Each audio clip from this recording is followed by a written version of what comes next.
In our last video, we learned the definition of data analysis. Today, we are diving deeper into the types of data analysis: descriptive, inferential, predictive, and prescriptive, so you can understand how each type helps businesses and professionals make smarter decisions. Now let's dive into the video. We are going to be looking at types of data analysis. Types of data analysis. In types of data analysis, I summarize the types into four. These are four major types of data analysis. The first one is what we refer to as descriptive analysis. Now, what is descriptive analysis? This, as the name implies, descriptive is of analysis that deals with what we can see, that deals with what we can feel, that deals with what we can count.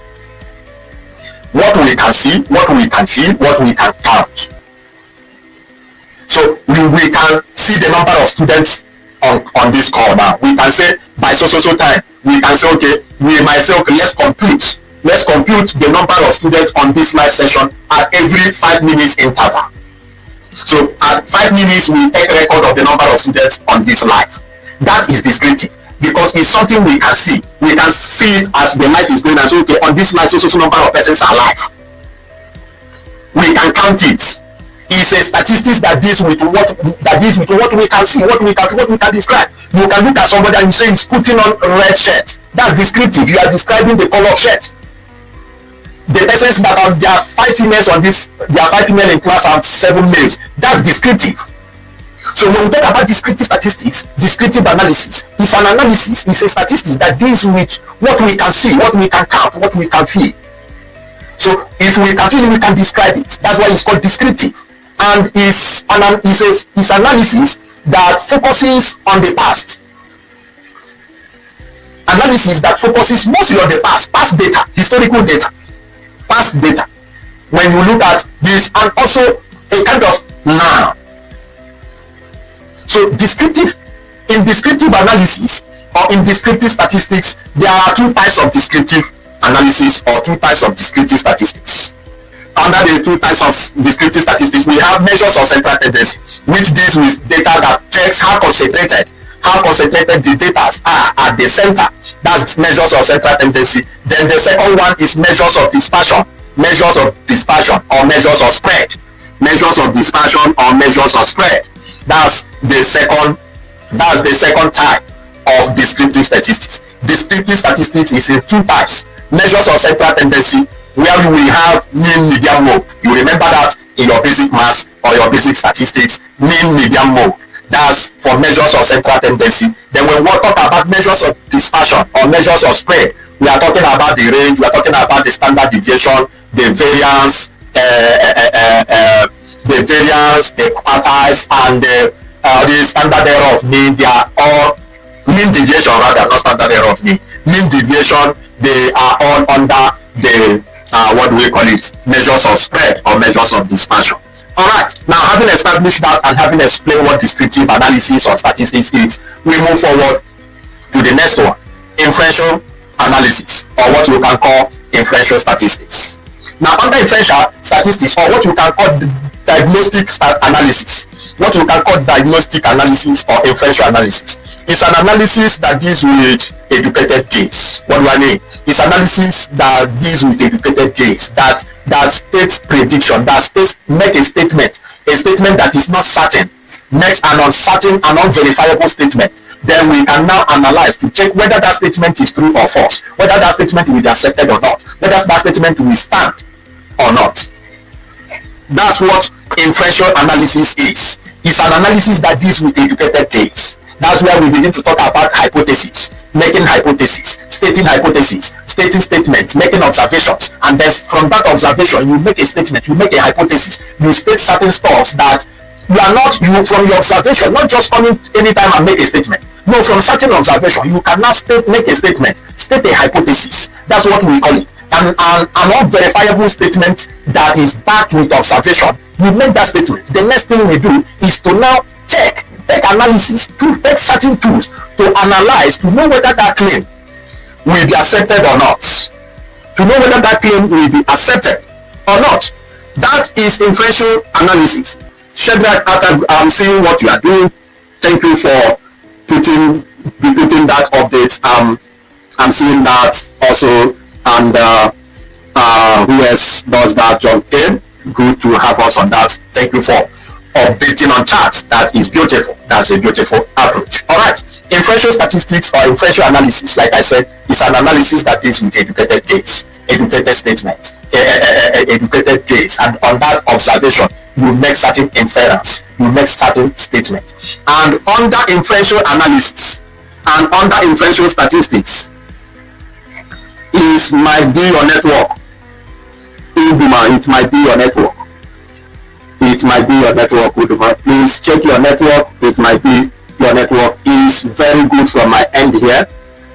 I think from my end everything is going well.